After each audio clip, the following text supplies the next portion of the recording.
कानी बहू। किशोरी लाल जी के बेटे राघव की शादी की बात जगह जगह चल रही थी, लेकिन किशोरी लाल जी को कोई लड़की पसंद ही नहीं आती थी। और उसकी एक ही वजह थी, किशोरी लाल जी का लालची होना।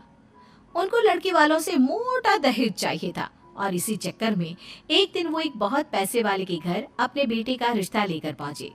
उस आदमी का नाम था ओम प्रकाश। देखिए किशोरी लाल जी, मेरी एक ही बेटी है और मेरी सारी संपत्ति जायदाद सब कुछ मेरी बेटी नैना का ही है।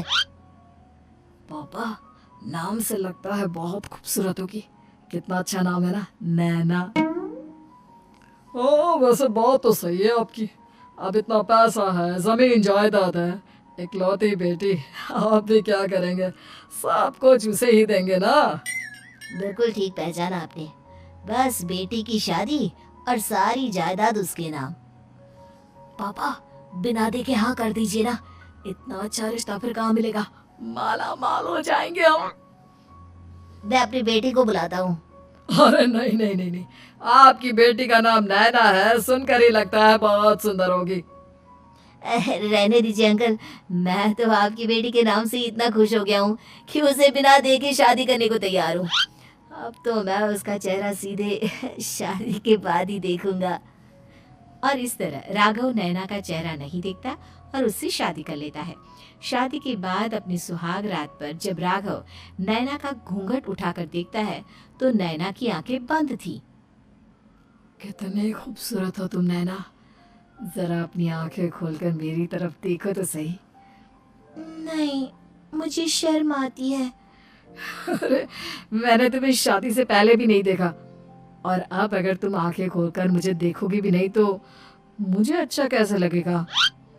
इससे पहले कि नैना अपनी आंखें खोलकर राघव की तरफ देखती, अचानक से लाइट चली गई और राघव नैना को पूरी तरह से देख भी नहीं पाया। अगली सुबह नैना राघव के लिए नाश्ता बनाकर लेकर आई। अरे ये क्या, आधा पराठा सेका हुआ है और आधा बिल्कुल कच्चा। ये तुमने क्या किया नैना? बहू, तुमने क्या आधा पराठा तवे से नीचे लटका कर रखा था, जो आधा सेका है और आधा कच्चा? मुझे जितना दिखेगा उतना ही तो सीखूंगी ना पापा जी। जहाँ जहाँ मुझे नजर आ रहा था वहाँ मैंने सीख लिया, जहाँ जहाँ नहीं दिखा वहाँ कच्चा रह गया होगा। इसका क्या मतलब है? ये कैसा मजाक कर रही है तुम? अरे बहू, तुमने इतना लंबा घूंघट क्यों लगाया हुआ है?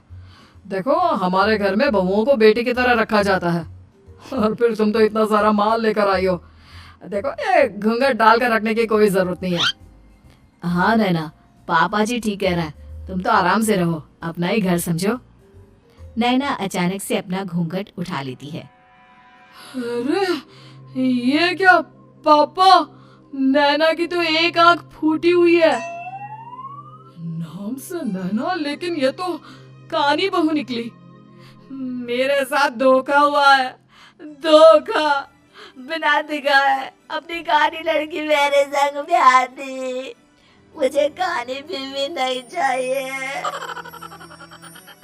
मुझे अभी ओम प्रकाश जी से बात करनी पड़ेगी। आखिर उन्होंने मेरे साथ ऐसा किया क्यों? अरे, आप लोगों ने ही तो पापा से कहा था कि आप लोग शादी से पहले मुझे देखना नहीं चाहते।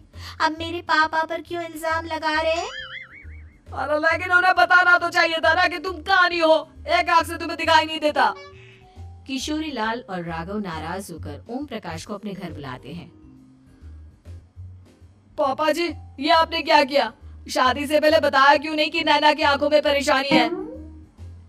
अरे आप ही ने तो लड़की देखने से मना कर दिया था।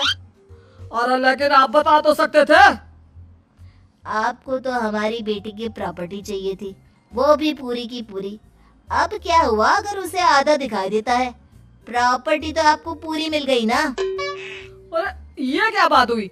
मेरी शादी प्रॉपर्टी से नहीं, आपकी बेटी से हुई है। अब ये तो पहले सोचना चाहिए था, तब तो मेरी प्रॉपर्टी देखकर तुम्हारी जुबान लप लप आ रही थी। लेकिन मैं कानी लड़की को अपनी बीवी बनाकर नहीं रख सकता। पापा, कुछ करिए ना आप। हाँ, करता हूँ। देखिए ओम प्रकाश जी, आप हमारे साथ ऐसा नहीं कर सकते। और तुम देखो, अगर तुमने मेरी बेटी से शादी तोड़ी ना, तो जो भी प्रॉपर्टी मैंने तुम्हें दी है वो तो पूरी की पूरी वापस ले ही लूंगा, और आधी प्रॉपर्टी तुम्हारी भी लूंगा। अरे मेरी आधी प्रॉपर्टी भला क्यों लेंगे आप? इसलिए क्योंकि मेरी बेटी को आधा नजर आता है और उसकी नजर अभी तक तुम्हारी आधी जायदाद पर ही पड़ी है। अब तुम उसे घर से निकालोगे तो कुछ तो लेकर जाएगी ना।